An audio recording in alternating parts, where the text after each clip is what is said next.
১৯৮৯ সালে ঢাকা বিশ্ববিদ্যালয়ের চারুকলায় প্রথমবারের মতো আনন্দ শোভাযাত্রা শুরু হলেও এর ইতিহাস আরও কয়েক বছরের পুরনো। শুরু থেকেই চারুকলার শোভাযাত্রাটির নাম মঙ্গল শোভাযাত্রা ছিল না, এর আগে নাম ছিল বর্ষবরণ আনন্দ শোভাযাত্রা। ১৯৯৬ সাল থেকে চারুকলার এই আয়োজন মঙ্গল শোভাযাত্রায় বদলে যায়।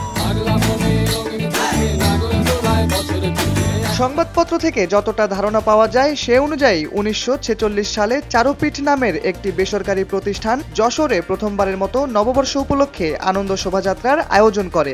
যশোরের সেই শোভাযাত্রায় ছিল পাপেট, বাঘের প্রতিকৃতি, পুরনো বাদ্যযন্ত্র সহ আরও অনেক শিল্পকর্ম।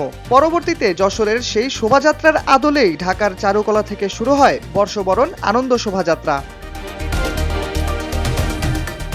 বাংলাদেশের দেখাদেখি কলকাতাতেও ২০১৭ সাল থেকে মঙ্গল শোভাযাত্রা অনুষ্ঠিত হচ্ছে। প্রতি বছর পহেলা বৈশাখে কলকাতার গাঙ্গুলি বাগান থেকে শুরু হয়ে যাদবপুর বিশ্ববিদ্যালয়ের বিদ্যাপীঠ ময়দানে গিয়ে শেষ হয় সেই শোভাযাত্রা।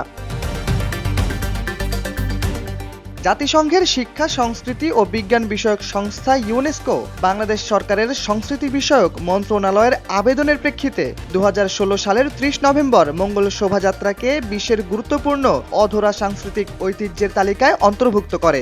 এই শোভাযাত্রার নাম নিয়ে রয়েছে বিতর্ক। অনেকেই মনে করেন মঙ্গল শব্দটি জুড়ে দিয়ে একটি নির্দিষ্ট ধর্মের সংস্কৃতির প্রতি পক্ষপাত করা হচ্ছে। ফ্যাসিস্ট সরকারের পতন ও পলায়নের পর থেকে নতুন করে আবারও আলোচনায় এসেছে শোভাযাত্রা। এই বছর থেকে এটি আবারও আনন্দ শোভাযাত্রা নামেই করা হবে বলে জানিয়েছেন সংশ্লিষ্টরা। নববর্ষের শোভাযাত্রার নাম বদল প্রসঙ্গে ঢাকা বিশ্ববিদ্যালয়ের চারুকলা অনুষদের ডিন অধ্যাপক মোহাম্মদ আজহারুল ইসলাম শেখ বলেছেন, এটিকে তারা নাম পরিবর্তন বলতে চান না, তারা বলছেন নাম পুনরুদ্ধার। তিনি আরও বলেন, এ কারণে আমরা পরিবর্তন বলছি না, আমরা বলছি আমরা পুনরুদ্ধার করছি সেই আনন্দ শোভাযাত্রাকে। এ বিষয়ে চারুকলা অনুষদের ডিন আরও বলেন, ১৯৮৯ সালে যখন তারা শিক্ষার্থী ছিলেন তখন এর নাম ছিল আনন্দ শোভাযাত্রা। পরবর্তী সময় এটি মঙ্গল শোভাযাত্রা হিসেবে পরিবর্তিত হয়। ইতিহাসে দেখা যাবে ১৯৮৯ সালে যে আয়োজনটি হয়েছিল সেটি স্বতঃস্ফূর্ততা কতটুকু ছিল আর পরবর্তীকালে মঙ্গল শোভাযাত্রার সময় কি ঘটে।